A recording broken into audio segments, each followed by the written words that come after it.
आर्यम आर्यम गुरुदेव, मैं रागिनी नोएडा से।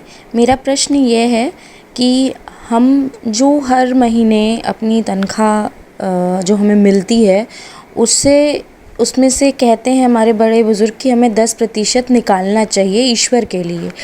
तो क्या वो सिर्फ़ हमें मंदिर के दान पात्र में या अपने मंदिर में हुंडी में ही उसको रखना चाहिए, या हम उसको किसी नेक काम में भी इस्तेमाल कर सकते हैं?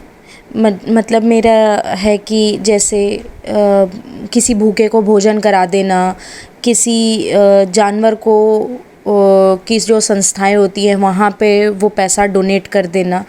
तो क्या ये हम कर सकते हैं उस 10% में, या सिर्फ़ ही ईश्वर को चढ़ाना, ये ईश्वर के नाम पे ही अलग करना चाहिए? आर्यम आर्यम। हमारे प्रिय आत्मन, ओम स्वस्ति अस्तु। प्रसन्न रहो, खुश रहो। ये जो तुमने प्रश्न पूछा है रागिनी, ये ऐसे प्रश्न हमारे बहुत सारे संयोगियों के मन में और मस्तिष्क में हमेशा आते रहते हैं। देखिए, होता क्या है कि शास्त्रों में एक ये विधान आया है, वो सभी धर्मों के शास्त्रों में है, सिर्फ हिंदू धर्म के ही नहीं, सभी धर्मों के शास्त्रों में इस बात का विधान है कि हमें अपनी शुद्ध आय का 10%, यानी कि शुद्ध आय का 10वां हिस्सा शुभ कार्यों में, पुण्य के कार्यों में, परमार्थ के कार्यों में, परमात्मा के कार्यों में, दीन धर्म के कार्यों में व्यय करना चाहिए। तो उससे हमारी बरकत भी बनी रहती है, हमारी समृद्धि बनी रहती है, हमारे घर में सुख शांति बनी रहती है, और हमारे जीवन में किसी न किसी रूप से आरोग्यता भी बनी रहती है। अब इसमें बात ये आती है कि इसको व्यय कहाँ करें, क्योंकि ये भी एक पात्र और कुपात्र का बड़ा वर्णन है हमारे शास्त्रों में। तो हमें सुपात्र का चयन करना चाहिए। हमें ये देखना चाहिए कि हम इसको कैसे व्यक्ति को दें जो इसका सही उपयोग कर सके। इसमें ऐसा ज़रूरी नहीं है कि आप किसी संस्था में, किसी मंदिर में, किसी ऐसे ट्रस्ट में या किसी ऐसे स्थान पर ही दें जहां आपको लगता है कि वो, अगर आपको लगता है कि वो सदुपयोग करते हैं तो आप दे सकते हैं।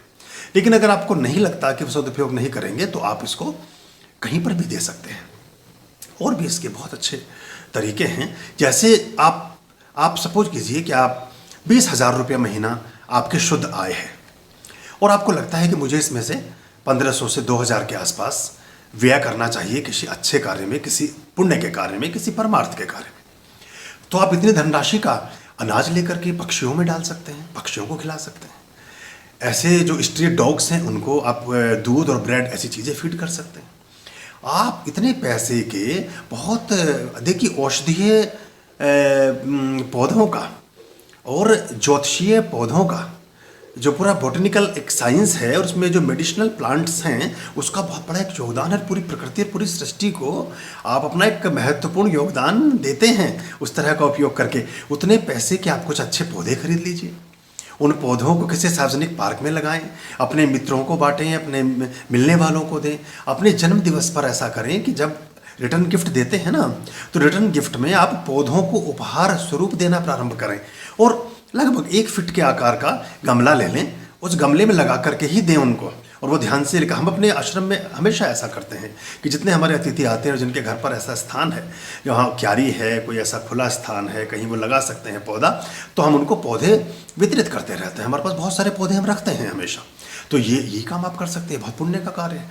जैसे जैसे वो पौधा विस्तार लेगा, जैसे जैसे वो पौधा बढ़ेगा, जैसे जैसे उस पौधे की परवरिश होगी, वैसे ही आपके जीवन का भी विस्तार होगा, आपके जीवन का भी विकास होगा। और जो आपके जीवन से संबद्ध लोग हैं उनके जीवन का विकास होगा, उनके जीवन का विस्तार होगा, उनका जीवन अच्छा होगा, फलित होगा।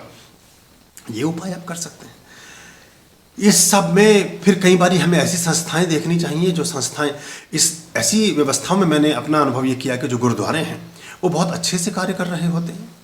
सबकी बात तो देखिए, कोई भी कहीं ना 100% कोई ठीक होता है, ना 100% कोई गलत होता है।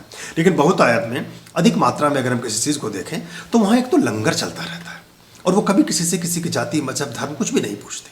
तो आप वहाँ कोई अनाज, कोई ऐसी चीज़, कोई ज़रूरत का सामान, या किसी गुरुद्वारे में जाकर आप पूछ लें, भैया आपको किस चीज़ की आवश्यकता है, आपको तेल चाहिए, घी चाहिए, शक्कर चाहिए, गुड़ चाहिए, सब्जी, जिसकी भी ज़रूरत है, आप उस पैसे से उस तरह की मदद कर सकते हैं।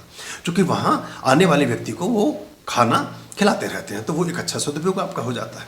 तो किसी भी ऐसी संस्था को, किसी भी ऐसे कल्याण के ऑर्गेनाइजेशन को आप इस तरह की मदद कर सकते हैं, और तो वो ज़्यादा अच्छा है। और इसमें क्या होता है, अप्रत्यक्ष मदद से भी बचें। जिन जिन संस्थाओं के बारे में आप जानते नहीं हैं, जिन संस्थाओं के बारे में आप परिचित नहीं हैं, जिन संस्थाओं के कार्यकलाप, उनके प्रमुखों को आप नहीं जानते हैं, उनको भी ना भरें।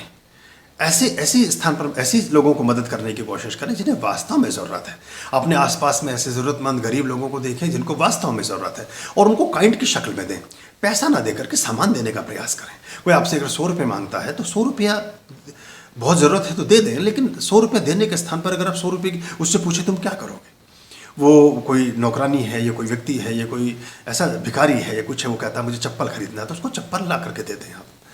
तो इसमें क्या होता है कि पैसे के दुरुपयोग की संभावनाएं थोड़ी कम हो जाती हैं, और वो आपने जो दिया है उसके सदुपयोग की संभावनाएं अधिक बढ़ जाती हैं। ऐसा आप कर सकते हैं। तो ये कहीं पर भी आप दें उसका लेकिन देना चाहिए। जब हम देते हैं तो दाता होते हैं, और हमारा जो आय है वो बढ़ता है, हमारा स्वास्थ्य बढ़ता है। और आप देखेंगे कि आप वर्ष भर अगर हम नहीं देते हैं, देखिए एक वचन आता है, उसमें कहा जाता है कि जब आप अपनी स्वेच्छा से दान नहीं देते तो किसी न किसी माध्यम से काल जो है, जो करनी है, जो करता है, वो करता किसी न किसी माध्यम से आपसे उसको ले लेता है। तो कोई बीमारी लग जाएगी, कोई नुकसान हो जाएगा, कहीं जेब कट जाएगी, कोई और चोट, ऐसा कुछ होगा जिससे आप उस दंड को भुगतेंगे ही। तो इससे अच्छा हंसते हंसते करिए ना पुरुषार्थ, हंसते हंसते कीजिए ना पुण्य का कार्य। तो आपका अपना स्वाभिमान भी बढ़ेगा, आपका अपना कॉन्फिडेंस भी बढ़ेगा, आपको एक अच्छा कृत्य भी आप करेंगे, और बहुत सारे लोगों के जीवन में एक उजियारा आप बिखेरेंगे। और वो जब उन चेहरों पर जब आप बहुत बड़ी मदद नहीं होती है, बहुत छोटी छोटी मदद से बहुत बड़ी मदद होती है। कितनी भी बड़ी यात्रा हो, वो पहले कदम से ही प्रारंभ होती है। तो आप जब पहला कदम, जब छोटी सी मदद आप शुरू करते हैं, तो आप देखेंगे कि उस व्यक्ति के जीवन में आपने बहुत सारी खुशियां बिखेर दी हैं, और उन खुशियों का कोई मूल्य नहीं है। तो अगर आपके मन में ऐसा विचार आता है और आप करना चाहें तो अवश्य कीजिए। बहुत शुभकामनाएं।